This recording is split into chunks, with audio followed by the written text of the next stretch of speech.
An earthquake of magnitude 5.8 occurred in the evening on Monday, February 20, 2023, at 8:35 p.m. local time near Kodiak Island, Alaska, USA, as reported by the United States Geological Survey. According to preliminary data, the quake was located at a moderately shallow depth of 29 miles. The exact magnitude, epicenter, and depth of the quake might be revised within the next few hours or minutes as seismologists review data and refine their calculations, or as other agencies issue their report.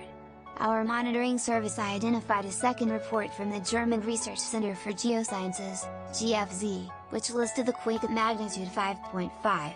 A third agency, the European Mediterranean Seismological Center, EMSC, reported the same quake at magnitude 5.0.